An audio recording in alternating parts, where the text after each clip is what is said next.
ओम शांति 9/10/2023। मीठे बच्चे जितना याद में रहेंगे, पवित्र बनेंगे, उतना पारलौकिक माता पिता की दुआएं मिलेंगी। दुआएं मिलने से तुम सदा सुखी बन जाएंगे।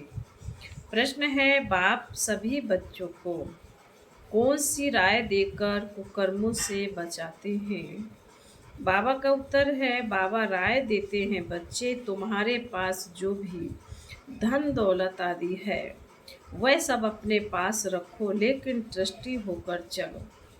तुम कहते आए हो, हे भगवान यह सब कुछ आपका है। भगवान ने बच्चा दिया, धन दौलत दिया। अब भगवान कहते हैं, इन सब से बुद्धि योग निकाल तुम ट्रस्टी होकर रहो। श्रीमत पर चलो तो कोई भी कुकर्म नहीं होगा, तुम श्रेष्ठ बन जाएंगे। गीत है, ले लो दुआएं माँ बाप की। ओम शांति। जो बच्चे कहते हैं हमारा मुख नहीं चलता, समझा नहीं सकते, उन्हें सेंटर की ब्राह्मणियाँ कैसे सिखलाएं? यह शिव बाबा समझाते हैं। चित्रों पर समझाना तो बहुत सहज है, छोटे बच्चों को चित्र दिखलाकर समझाना पड़े ना। ऐसे नहीं क्लास में सब आकर बैठे और तुमने मुरली शुरू कर ली। नहीं, यह तो हड्डी जिगरी बैठ समझाना चाहिए। बच्चों ने गीत तो सुना। एक है पारलौकिक माता पिता, जिसको याद करते रहते हैं। तुम माता पिता, वह है सृष्टि का रचयिता। माता पिता जरूर स्वर्ग ही रचेंगे। सतयुग में स्वर्गवासी बच्चे होते हैं, यहाँ के माता पिता खुद ही नरकवासी हैं, तो बच्चे भी नरकवासी पैदा करेंगे। गीत में कहा, ले लो दुआएं माँ बाप की। तुम जानते हो इस समय के माँ बाप तो दुआएं नहीं देते, स्वर्गवासी दुआ करते हैं। स्वर्गवासी दुआ करते हैं, जो दुआ फिर आधा कल्प चलती है। फिर बाप आधा कल्प बाद श्रापित हो जाते हैं। खुद भी पतित बनते तो बच्चों को भी पतित बनाते हैं। उसे आशीर्वाद तो नहीं कहेंगे। श्राप देते देते भारतवासी श्रापित हो गए हैं। कितना दुख ही दुख है, इसलिए माता पिता को याद करते हैं। अभी वह माता पिता दुआएं कर रहे हैं, पढ़ाकर पतित से पावन बना रहे हैं। यहाँ है आसुरी संप्रदाय रावण राज्य, वहाँ है दैवी संप्रदाय राम राज्य। रावण का जन्म भी भारत में है। शिव बाबा जिसको राम कहते, उनका जन्म भी भारत में ही है। बाबा कहते रावण का जन्म भी भारत में है, और शिव बाबा जिनको राम कहते, उनका जन्म भी भारत में है। तुम जब वाम मार्ग में जाते हो तो भारत में रावण राज्य शुरू हो जाता है, तो भारत को ही राम परमपिता परमात्मा आकर पतित से पावन बनाते हैं। रावण आते हैं तो मनुष्य पतित बनते हैं। गाते भी हैं, राम गयो रावण गयो, जिनका बहु परिवार। राम का परिवार तो बहुत छोटा है और सब धर्म खत्म हो जाते हैं, सबका विनाश हो जाता है, बाकी तुम देवी देवताएं रहेंगे। तुम अभी जो ब्राह्मण बने हो वही ट्रांसफर होंगे सतयुग में। तो अब तुमको माँ बाप की दुआएं मिल रही हैं। माँ बाप तुमको स्वर्ग का मालिक बनाते हैं, वहाँ तो सुख ही सुख है। इस समय कलयुग में है दुख, सभी धर्म दुखी हैं। अभी कलयुग के बाद फिर सतयुग होना है।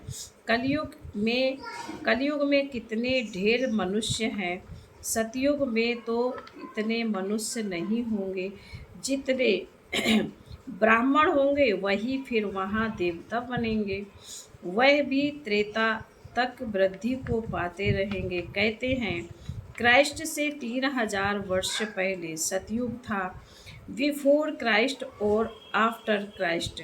सतयुग में तो एक ही धर्म, एक ही राज्य है, वहाँ मनुष्य भी थोड़े होंगे, सिर्फ भारत होगा और कोई धर्म नहीं होगा। सिर्फ सूर्यवंशी ही होंगे, चंद्रवंशी भी नहीं होंगे। सूर्यवंशी को भगवान भगवती कह सकते हैं क्योंकि वे संपूर्ण हैं। तुम बच्चे जानते हो तुम बच्चे जानते हो पतित पावन तो एक परमपिता परमात्मा ही है। चक्र के चित्र इस तरफ चक्र के चित्र तरफ इशारा देखो। बाप ऊपर में बैठे हैं, यह ब्रह्मा द्वारा स्थापना करा रहे हैं। अभी तुम पढ़ रहे हो जब इन देवताओं का राज्य रहता है तब और कोई धर्म नहीं रहता है। फिर आधा कल्प बाद वृद्धि होती जाती है। ऊपर से आत्माएं आती जाती हैं, वर्ण बदलते जाते हैं, जीव आत्माएं बदलती जाती हैं। सतयुग में होंगे 9 लाख, फिर करोड़ होंगे, फिर वृद्धि को पाते जाएंगे। सतयुग में भारत श्रेष्ठाचारी था, अभी भ्रष्टाचारी है। ऐसे नहीं सब धर्म वाले श्रेष्ठाचारी बन जाएंगे। कितने ढेर मनुष्य हैं, यहाँ भी भ्रष्टाचारी से श्रेष्ठाचारी बनने में कितनी मेहनत लगती है। घड़ी घड़ी श्रेष्ठाचारी बनते बनते फिर विकार में जाएं, भ्रष्टाचारी बन पड़ते हैं। बाप कहते हैं मैं आया हूँ तुमको काले से गोरा बनाने, तुम घड़ी घड़ी फिर गिर पड़ते हो। बेहद का बाप तो सीधी बात बतलाते हैं, कहते हैं यह क्या कुल कलंकित बनते हो, काला मुँह करते हो, क्या तुम गोरा नहीं बनेंगे। तुम आधा कल्प श्रेष्ठ थे, फिर कलाएं कम होती जाती हैं। कलयुग अंत में तो कलाएं एकदम पूरी खत्म हो जाती हैं। सतयुग में सिर्फ एक ही भारत था, अभी तो सब धर्म हैं। बाप आकर फिर सतयुगी श्रेष्ठ सृष्टि स्थापन करते हैं। तुमको भी श्रेष्ठाचारी बनना चाहिए। श्रेष्ठाचारी कौन आकर बनाते हैं? बाप है ही गरीब निवाज, पैसे की बात नहीं। बेहद के बाप के पास श्रेष्ठ बनने आते हैं तो भी लोग कहते हैं तुम यहाँ क्यों जाते हो, कितने विघ्न डालते हैं। तुम जानते हो इस रुद्र ज्ञान यज्ञ में असुरों के विघ्न बहुत पड़ते हैं, अबलाओं पर अत्याचार होते हैं। कोई फिर स्त्रियां भी बहुत तंग करती हैं, विकार के लिए शादी करते हैं। अब बाप काम चिता से उतार ज्ञान चिता पर बिठाते हैं। जन्म जन्मांतर का कॉन्ट्रैक्ट है। इस समय है ही रावण राज। गवर्नमेंट कितने साध माने करती है, रावण को जलाते हैं, खेल देखने जाते हैं। अब यह रावण कहाँ से आया? रावण का जन्म हुए तो 2500 वर्ष हुए हैं। रावण ने सबको शोक वाटिका में बिठा दिया है। सब दुखी ही दुखी है। राम राज्य में सब सुखी ही सुखी होते हैं। अभी है कलयुग का अंत, विनाश सामने खड़ा है। इतने करोड़ों मनुष्य मरेंगे तो जरूर लड़ाई लगेगी ना। सरसों मुआफिक सब पिस जाते हैं। अब देखते हो तैयारियां हो रही हैं, बाप स्वर्ग की स्थापना कर रहे हैं। यह ज्ञान और कोई भी दे ना सके, यह ज्ञान बाप ही आकर देते हैं और पतित को पावन बनाते हैं। सदगति करने वाला एक ही बाप है। सतयुग में है ही सदगति, वहाँ गुरु की दरकरार नहीं। अभी तुम इस नॉलेज से त्रिकालदर्शी बनते हो। सतयुग में लक्ष्मी नारायण में यह ज्ञान बिल्कुल नहीं होगा, तो फिर परंपरा से यह ज्ञान कहाँ से आया? अभी है कलयुग का अंत। बाप कहते हैं तुम मुझे याद करो। स्वर्ग की राजधानी स्थापन करने वाले बाप को और वर्ष को याद करो। पवित्र तो जरूर रहना पड़ेगा। वह है पावन दुनिया, यह है पतित दुनिया। पावन दुनिया में कंस, जरा, सिंधी, हिरण्यकश्यप आदि होते नहीं। कलयुग की बातों को सतयुग में ले गए हैं। शिव बाबा आए हैं कलयुग के अंत में।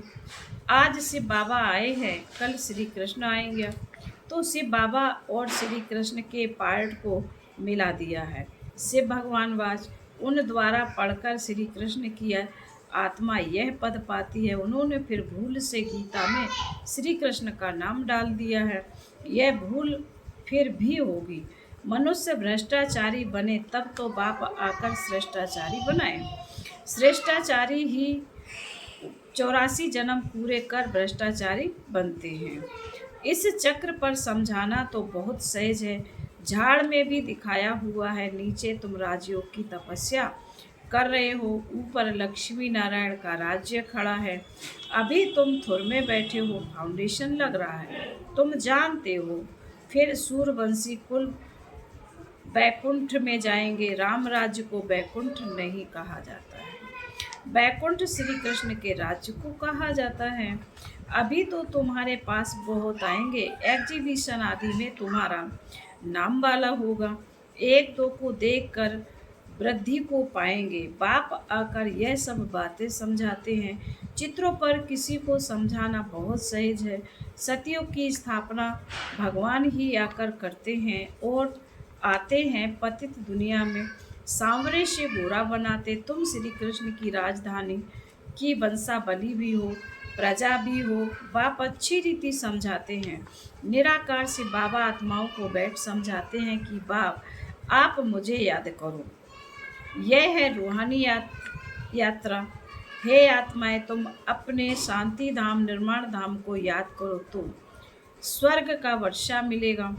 अभी तुम संगम पर बैठे हो, बाप कहते मुझे और अपने वर्षे को याद करो तो तुम यहाँ स्वर्ग में आ जाएंगे। जो जितना याद करेंगे और पवित्र रहेंगे उतना ऊंच पद मिलेगा। तुमको कितनी बड़ी दुआएं मिल रही हैं। धनवान भव, पुत्रवान भव, आयुष्मान भव। देवताओं की आयु बहुत बड़ी होती है, साक्षात्कार होता है। अभी यह शरीर छोड़ जाकर बच्चा बनना है तो यह अंदर में आना चाहिए। हम आत्मा यह पुराना शरीर छोड़ जाकर गर्भ में निवास करेंगी।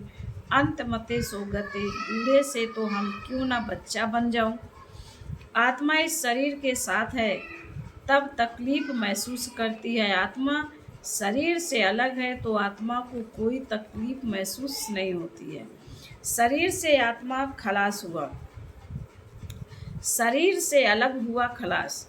इनको अब जाना है। मूल वतन से बाबा आते हैं लेने के लिए। यह दुख धाम है, अभी हम जाएंगे मुक्ति धाम। बाप कहते हैं सबको मुक्ति धाम ले जाता हूँ। जो भी धर्म वाले हैं सबको मुक्ति धाम जाना है। वह पुरुषार्थ भी मुक्ति में जाने के लिए करते हैं। बाप कहते हैं मुझे याद करो तो मेरे पास आ जाएंगे। बाबा को याद कर भोजन खाओ तो तुमको ताकत मिलेगी। अशरीरी होकर तुम पैदल आबू रोड तक चले जाओ, कभी तुमको कुछ भी थकावट नहीं होगी। बाबा शुरू में ये प्रैक्टिस कराते थे। समझते थे हम आत्मा हैं, बहुत हल्के होकर पैदल चले जाते थे, कुछ भी थकावट नहीं होती थी। शरीर बिगड़ तुम आत्मा तो सेकंड में बाबा पास पहुंच सकती हो।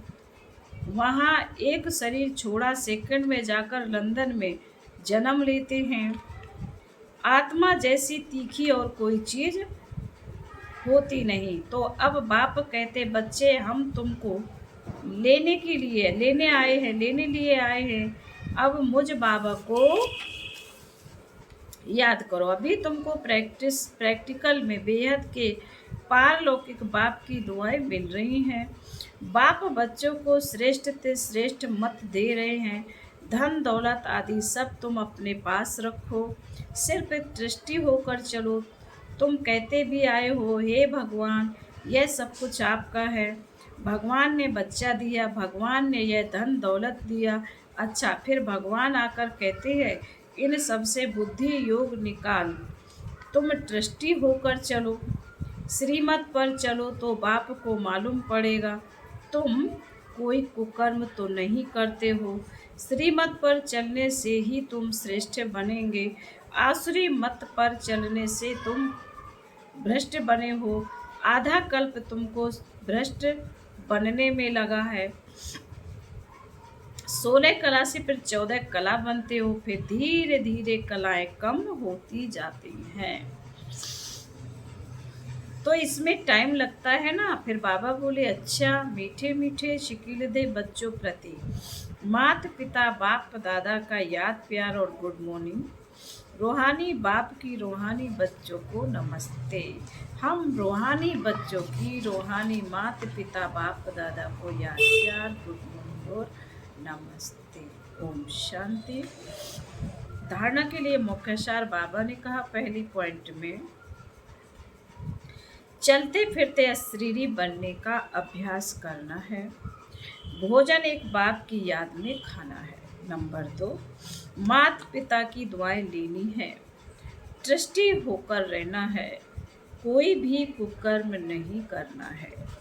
वरदान है, अनासक्त बन लौकिक को संतुष्ट करते भी ईश्वरीय कमाई जमा करने वाले राजयुक्त भव। कई बच्चे लौकिक वृत्ति लौकिक संबंध संपर्क निभाते हुए अपनी विशाल बुद्धि से सबको संतुष्ट भी करते और ईश्वरीय कमाई का राज जानते हुए विशेष हिस्से भी निकाल देते। ऐसे इकोनॉमी और एकानामी वाले अनासक्त बच्चे हैं जो सर्व खजाने, सर्व शक्तियाँ, समय और शक्तियाँ और स्थूल धन को लौकिक से इकोनॉमी कर अलौकिक कार्य में दिली से लगाते हैं। ऐसे युक्ति युक्त राजयुक्त बच्चे ही महिमा योग्य हैं। स्लोगन है, स्मृति स्वरूप बनकर हर कर्म करने वाले ही प्रकाश स्तंभ लाइट हाउस बनते हैं। ओम शांति।